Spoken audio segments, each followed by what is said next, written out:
किलकारियां गूंजे है सारा दिन कहानियां। नमस्ते बच्चों, मैं हूं आपका करण चाचू और हाजिर हूं एक और रोचक कहानी लेकर।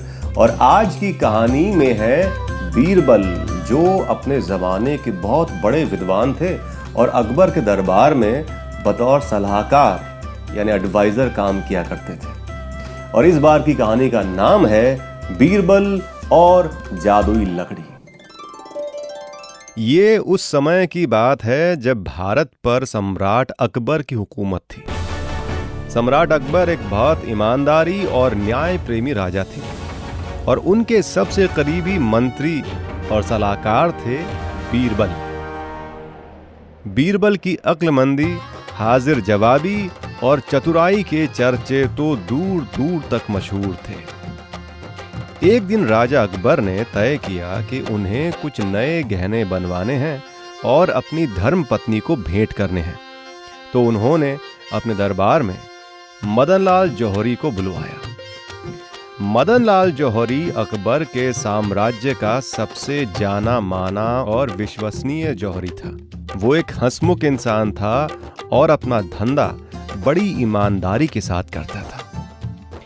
लेकिन जब मदन लाल जौहरी अकबर बादशाह के दरबार में आया तो बड़ा ही मायूस लग रहा था।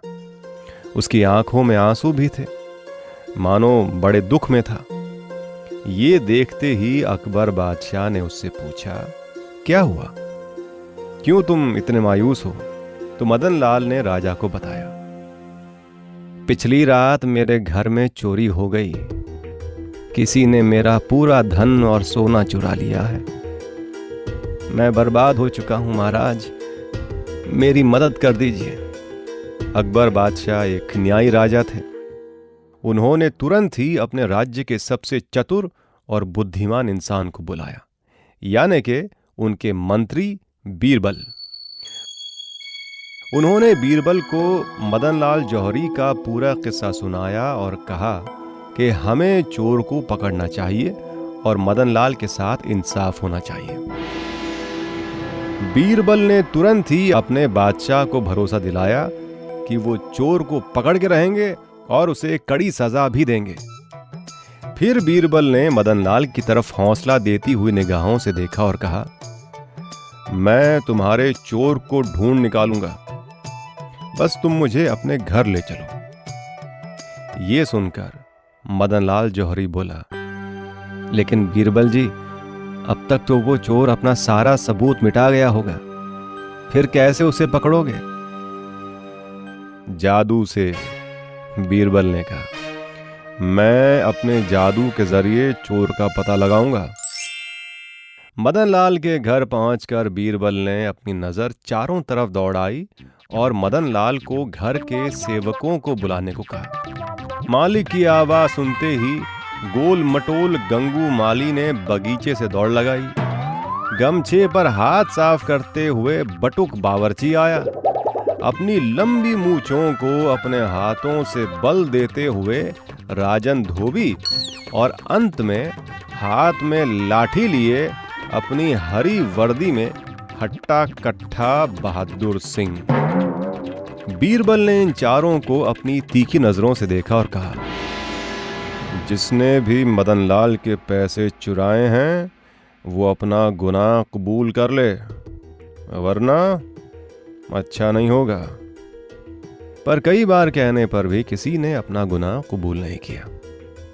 ये देखकर मदन लाल फिर मायूस हो गया।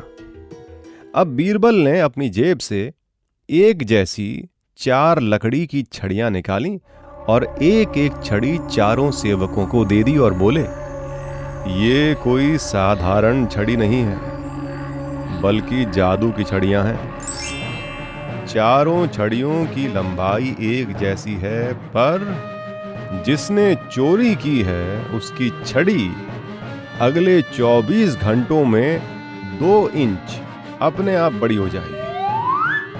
आप सब कल अपनी अपनी छड़ियां लेकर इसी वक्त यहीं पर आ जाइएगा। ये देख सब चकित रह गए कि आखिर ये हो कैसे सकता है।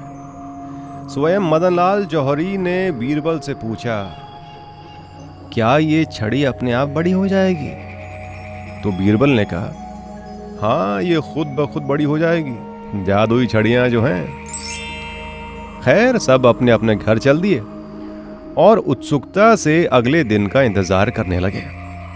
लेकिन चारों नौकरों को रात भर नींद नहीं आ सकी। चारों ने रात को कई बार उठकर अपनी अपनी छड़ी नाप के देखी कि कहीं उसकी छड़ी बड़ी तो नहीं हो गई।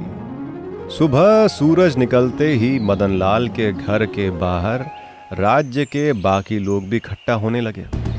आखिर सब इस जादुई छड़ी को देखना चाहते थे। चारों सेवक भी घबराए हुए वहां मौजूद थे।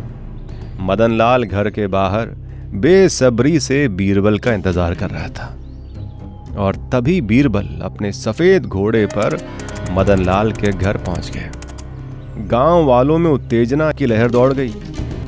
बीरबल ने एक एक करके चारों की छड़ी देखनी शुरू की। चारों के हाथ कांप रहे थे और गंगू माली तो पसीने से बेहाल हो रहा था, मानो उसी ने चोरी की हो। बीरबल ने चारों को शक भरी निगाहों से देखा और बहादुर सिंह की तरफ इशारा करके बोला कि यही है जिसने पैसे चुराए हैं। बहादुर सिंह डर से कांपने लगा और बीरबल के पैरों पर गिर गया और बोला, हमें माफ कर दीजिए, हमसे गलती हो गई है, हम में लालच आ गया था। मदनलाल जौहरी और वहां मौजूद सारे लोग आश्चर्य से बीरबल की तरफ देखने लगे। मदनलाल ने बीरबल से कहा, आप धन्य हैं, आप अद्भुत हैं मंत्री जी, आप तो सच में जादूगर निकले। सारे गांव वाले भी बीरबल के जादू की वाहवाही करने लगे और तब बीरबल हंसते हुए बोले, मैंने कोई जादू वादू नहीं किया, ये तो साधारण छड़ी है, पर चोर की दाढ़ी में तिनका होता है। जब मैंने इन चारों से कहा कि चोर की छड़ी खुद ब खुद बड़ी हो जाएगी, तो इस बहादुर सिंह ने पकड़े जाने के डर से अपनी छड़ी को 2 इंच खुद ही काट के छोटा कर दिया। जब मैंने सबकी छड़ी देखी तो बाकी सबकी एक जितनी थी, पर बहादुर सिंह की छोटी। बस चोर पकड़ा गया। ये कहकर बीरबल जोर से हंस पड़े। मदनलाल जौहरी और बाकी सारे गांव वाले भी बीरबल की जय जयकार करने लगे। बीरबल बहादुर की पीठ पर हाथ रखते हुए बोले, जहां काम करो वहां वफादार रहना चाहिए, और एक बात याद रखो कि हमेशा सच्चाई की ही जीत होती है, समझे? अब चलो, तुम्हें अकबर बादशाह से सजा दिलवानी है। तो बच्चों, ये थी इस बार की कहानी, और इस बार की कहानी से हमको जो सीख मिलती है, सबक मिलता है, वो ये कि चोर कितना ही चालाक क्यों ना हो, चतुर क्यों ना हो, शातिर क्यों ना हो, एक्सपर्ट क्यों ना हो, वो कभी भी सच को ज़्यादा देर तक छुपा नहीं सकता। और शायद इसीलिए बड़े बुजुर्ग ये कहावत छोड़ गए हैं पीछे कि झूठ के पाँव नहीं होते, क्योंकि झूठ ज़्यादा दूर तक चल नहीं सकता, लेकिन सच दूर तक जाता है। तो ये थी इस बार की कहानी। इसको अगर आप लाइक करना चाहते हैं, इसके बारे में कुछ कहना चाहते हैं, शेयर करना चाहते हैं या सब्सक्राइब करना चाहते हैं, तो नीचे सारे ऑप्शंस मौजूद हैं। और अब एक बार फिर आपका ये करण चाचू चाहेगा इजाज़त।